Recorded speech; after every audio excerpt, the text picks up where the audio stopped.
What is up, everybody? Welcome back to a new video, and in today's video we're going to be doing something a little bit different. I'm actually going to be showing you one of the videos I actually recorded for a client of mine. He basically asked me to review a rescoring of a movie scene.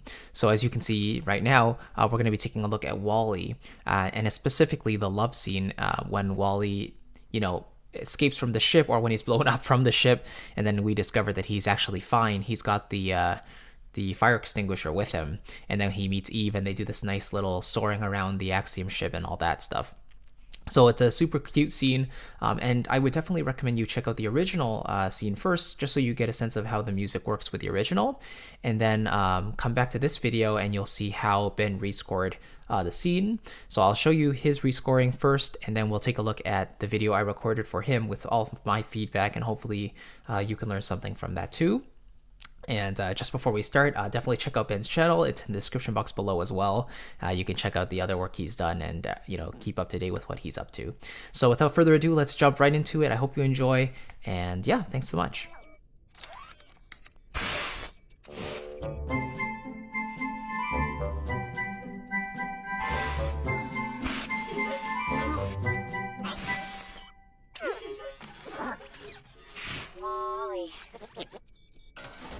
Eva.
Hey Ben, how's it going? So I hope you're doing well. I hope you're staying safe during this time.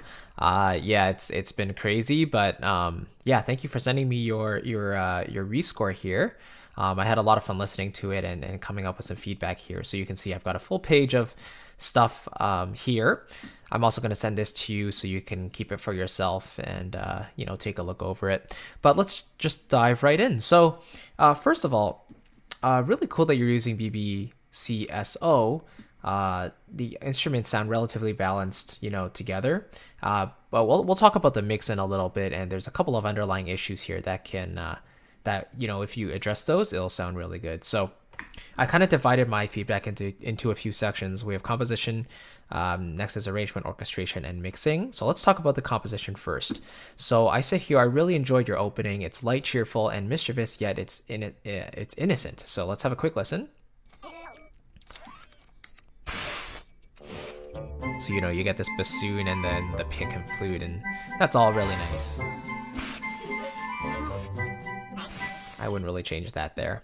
I said woodwinds always work well for this scenario. And then at 11 seconds when Wally's looking around, so you basically stopped the music at this point, I think.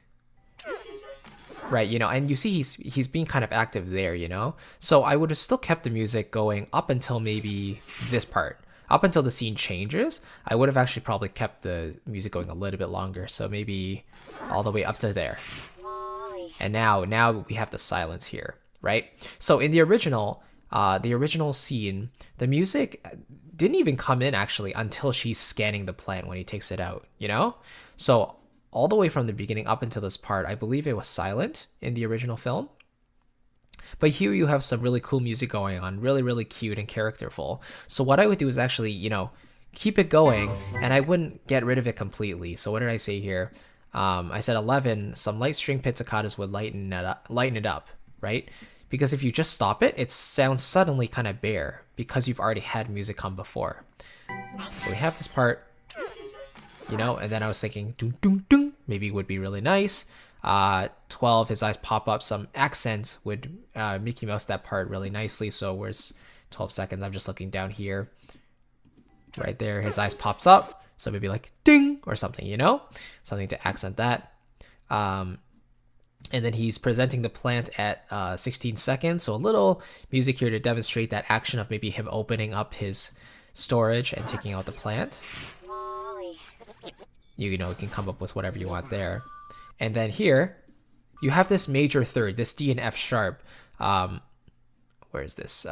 Eve blinking here, right? So I'm suggesting maybe you only use one note in the Glock instead of two. And the way you use two notes here, I wrote the major third is too happy in this case because we don't really know how she's feeling at this point. She has this expression of surprise, as you can see, right?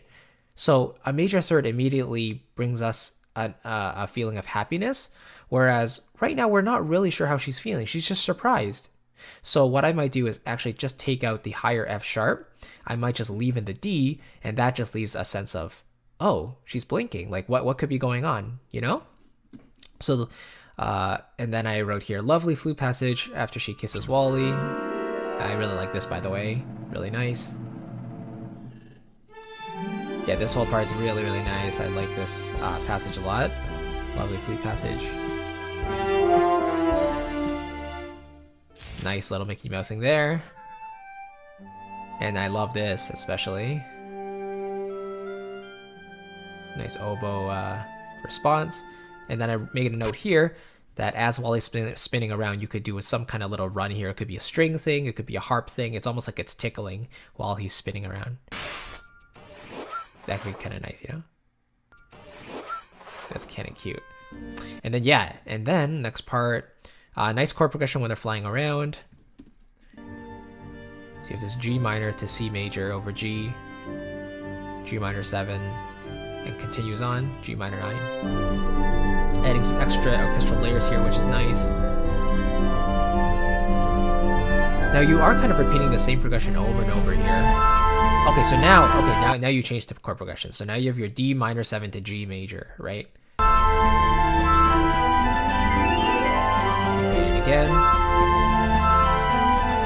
Now, because we're about to repeat it again, I might actually change it this time. I might go D minor 7, but then change the key. I might go to B flat 7 to E flat major 7 to A flat major 7. Play this on your keyboard and see how this sounds, but I'm just thinking if you change the tonality just a little bit, it'll add some extra interest, and it shows the extra dimensions of going around the ship.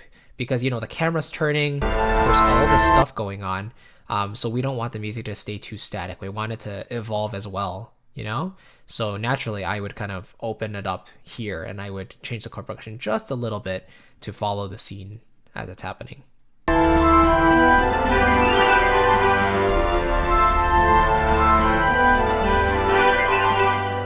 Okay, and then here I said, it's a great idea to bring back this love theme. I'm calling it the love theme, but yeah, it's really nice. Little change in chord progression will help with that transition. Yeah, I'm just talking about this over here. And then I love these high strings that are happening right now. Harp adds a playful touch.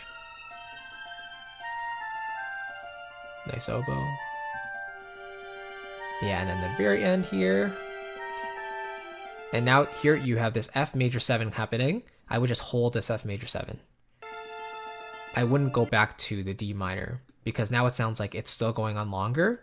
Because when you're going to the 6th chord, you're going to the sad chord, you know? And so that kind of tells the listener, oh, is there more about to happen in the scene? But no, they're basically just about to go back in the ship. So if you just held the F major there, I think that would have been really nice because that's the tonic chord in that case. Cool. All right. Hopefully that that made sense there. Let's go on to the arrangement orchestration. So I think you did a very solid job here, actually. There's just a couple little things. I think the biggest thing I made a note of is that the score needs more fluctuating dynamics. So I noticed that you wrote MFs, you wrote MPs and pianos and all that stuff, which is great. But I barely noticed any, if at all, crescendos or decrescendos. Like, yeah, you did write it here, which is great. You have a decrescendo there. But especially when you have things like these,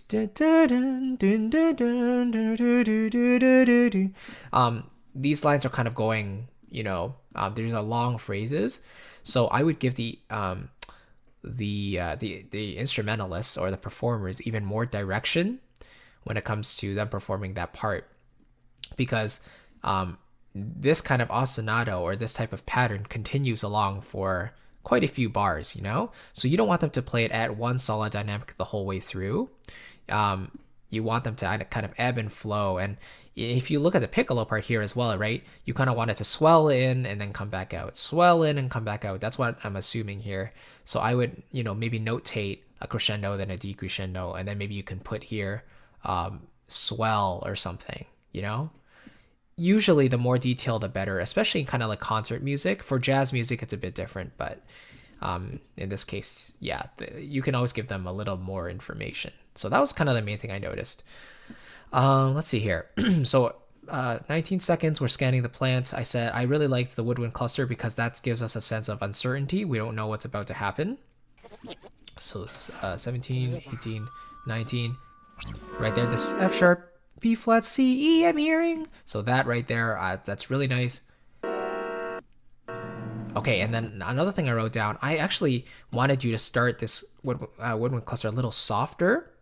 By the way, it's thinking about it, it's not really a cluster. I mean, it can be, it's if you rearrange it, E, F sharp, B flat, and C, that's kind of a half cluster, but I would start it softer and then crescendo towards the climactic moment when she actually realizes that he has the plan all along. So I love that you have this drum here, but I might even replace it with a timpani for a more orchestral sound, because of course this whole thing is orchestral. So I might consider going with a kind of a more regular orchestral drum there. So yeah, right now you have this woodwind cluster decrescendo and getting softer. So I would reverse that, because we want to build the tension, and I would start the drum even earlier as well. As soon as she blinks, that's when you can kind of do that. So it's like, wait, let's see. Or here, as soon as she starts scanning, I would say that's when you can bring in the drum, because that's when you're about to find out what's about to happen. And then, yeah, see here, we should be building the whole time. And she's surprised, and then she hugs him, and then you can bring your theme in, which is really nice. Okay, so here at 25 seconds, I wrote down, this is something I think you definitely should do, and this is remove the drum beat, because it kind of creates a military sound, first of all. And second of all, I know, yeah, it sounds like a snare drum, right? Let's double check. Where are we? Over here. So yeah, we have the snare drum here, exactly, right. The snare drum at the moment sounds quite dry. It doesn't sound like it's fit in with everything else. I don't know if I put that in the mix over here. I don't think I did. But the snare sounds a little bit dry, so that's kind of the first sign that we're using samples here. So make sure if you are going to use the snare drum, make sure you add some reverb to that to make it fit with the rest of the instruments. But second of all, I was just saying it makes it sound kind of military, and to me at this moment in time, it's the opposite of military. I feel like it's a romantic moment and they're enjoying it. They're as free as they can be. So while I love the melody and the harmony that's happening, I would take out that drum beat, okay? Because we don't want it to sound like soldiers, if that makes sense. I said a lovely string line. I said woodwinds would enhance the color and the texture even more. So you have your do do do do do, really really nice, but I would also add in some like textures in the woodwinds, like flute, for example, even oboe, right, and clarinet. Those timbres kind of blend well together. I kind of talked about that in I think in my layering video on YouTube. So that's something I would consider there. Let's keep going. So crescendo into bar 13 when the chord comes. Yeah, so the string line, da, da, dun, dun, dun, that part there, I would really grow into that. So this is bar 10, 11, and 12. I would say crescendo, do, do, do, do, do. So you can really get that A on the downbeat. And then it sounds you know, nice and emotional there. 48. Okay, so let's go forward a bit. Now this part I think is great. It's more expansive. We see a wider screen. We don't need as much dynamics here yet. So now you're adding more layers, which is cool. Now I wrote here, if the bassoon, French horn, and trombone. So let's see here. This part I was a little bit confused, just a little bit. So let me see. Okay, so I think, so yeah, you have this line here, right? So you have the violins one and the oboe and clarinet playing this over here. So let's see what that sounds like. Okay,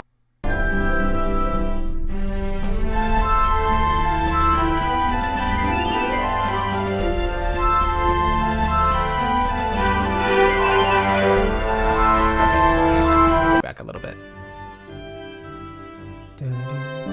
Over here. So this is our melody, which is nice.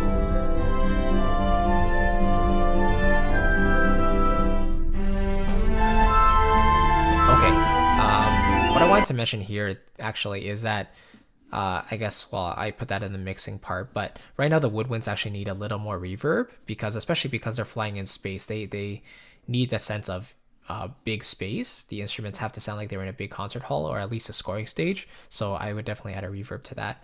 But my point was, I think it's on the next page actually, when you have the bassoon and French horn and the trombone playing together, it sounds like they're all playing in unison, right? They're all playing the same notes. So the trombone actually goes quite low. I think the bassoon is also playing the same register, isn't it? Because they're both playing a bass clef and they both have the same notes there. So here we go.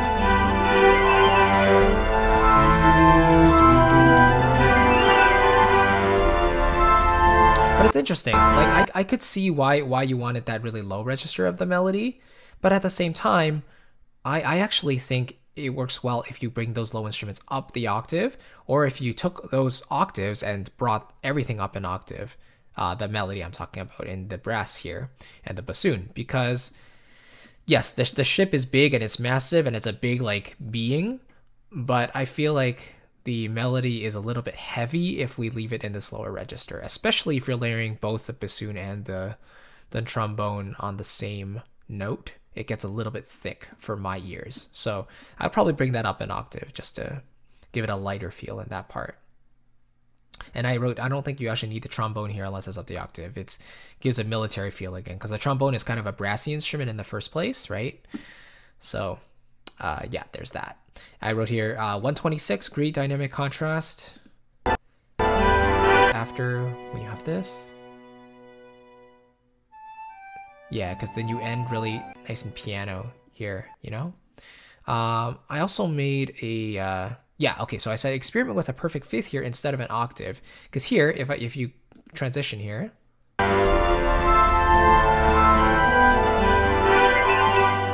you hear how you have this B octave. B and B. This, to me, gives a sense of, you know, this part was almost like in C major, because you had this D minor to G major part, D minor to G7 almost. So it's kind of like implying a C major tonality. And in the key, the chord of G major, we know B is the third of the chord. And generally, when we're writing music, we tend to not want to double the third. So in this case, if you're holding a G major chord, which you are, right here you're doing a G major chord, you hear how the strings, the low strings have a B and the high strings have a B as well. Where is that? Let's see, right here. So you have your cello playing the B here, and then the violas are playing a B. It looks like an octave above. And then you also have the French horn playing a B as well. You're basically doubling the third. You're playing the third in 3 instruments. And this is generally a no-no when it comes to arranging and orchestration. We would rather double the root, or we would double the fifth, you know. But if you want to have the third in there, I would at least have the fifth or the root in addition to that. So I wouldn't just leave the third on its own. Okay, let's see. So, where are we? So, yeah, doubling the third kind of gives us this chorale sound, almost like the Middle Ages medieval sound, which I don't think you want there. I said a single held note can also work. Maybe make it the same note as when the flute comes back in, which is an A, because you have this do do do, which is about to come in, and that first note do is an A. So maybe when you have this progression going on, find a way to transition from the A flat major 7 or whatever chord you end on to another chord that has A natural in it, and then hold that A in maybe the high strings to let the flute seamlessly come in. And this leads me to my next point, which is I wouldn't cut off the instrumental completely before going back into the flute passage there. So this part here, it goes away for a bar, and then your flute comes back in. I might actually keep the string line going on an A, or maybe another note. It can go on an F, maybe if you're doing an F major chord, and then the A can come in on top of that. So it's like do do do do do do, because now you're going back into the key of F, which is super sweet, right? Cool. Okay, and finally, let's talk about the mixing a little bit. So most of the issues are simply balance issues. A couple of them I wrote here, and then next I want you to address the reverb. So first of all, in bar 15, the French horn and the trombone are too loud. This was the biggest offender of the whole piece. So let me just see if I can find it. Right here. So you have this really beautiful string thing happening. This is the main melody, and then the brass. Do you hear how it's a little bit intrusive, that moment? So da da da da, like that. That's a really nice counter melody. Really nice response to the main melody, but can you bring that in quieter? Because you want the main melody to come out more, right? Oboe bars 22 to 26 needs more reverb, and it's a little bit too low in the mix, so let's go to that. So 22 is over here. Dun, dun, dun, dun, dun, dun, dun. So now we're here. I think the oboe in general just needs a little more reverb.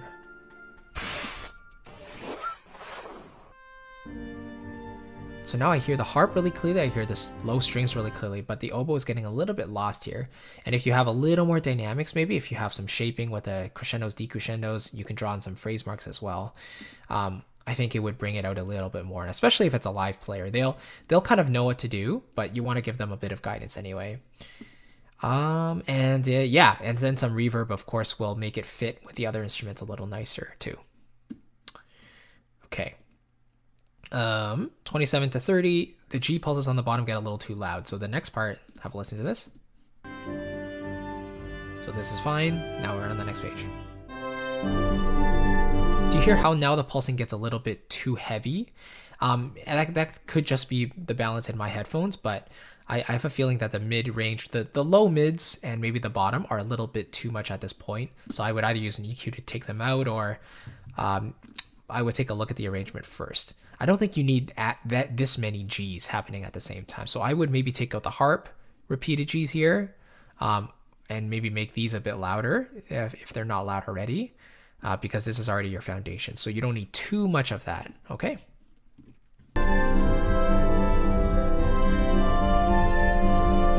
And yeah, and this part as well. So here it is. Now you hear the winds and the violin ones are quite loud here. So I might think that the violin one and the winds are actually the melody, but I have a feeling your brass is actually the melody, right? And I could be wrong, but I think it's the where are we? Sorry. Wherever that part is. Yeah, this part here.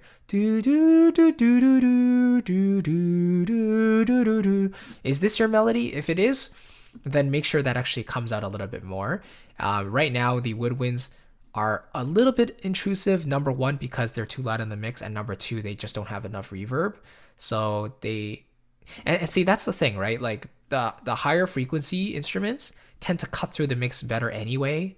So if you have some reverb to tame those high frequencies, that will make them gel better with the lower ones. The lower ones naturally don't cut through the mix as well. So the room positioning is quite important there. just as a general rule of thumb, make the higher frequency instruments, make sure they have enough room in them, and then the bottom ones should have enough room already. So a couple little more things here. Bar 34, the trumpets are too loud. So that is right here. So the first time I was listening to this and I heard the dun dun dun dun dun, dun, to me it kind of distracted me and pulled me out of it a bit. So just turn that down a little bit. You could make that MF, but you could still have it kind of you could write some kind of expression mark to say, I don't know, cheerful, playful. If you want it to sound kind of military, you can write that down too, but I would also write down not too much because that's not the melody. Okay. And then finally, I wrote down 40 to 52, open clarinet, need more reverb and smoother legato if possible. So that is.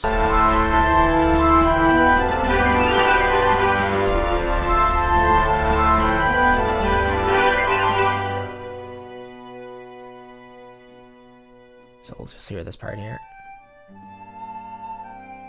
Oh, one more thing I'm going to talk about these chords in a second. So let's talk about this first.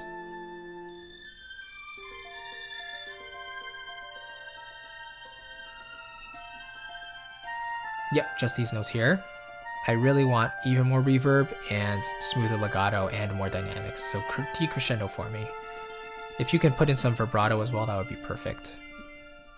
And then very, very nice ending. Cool.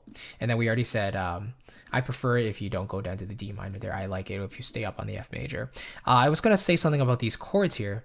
So when your first passage over here comes in, this is really nice. Let's go to that.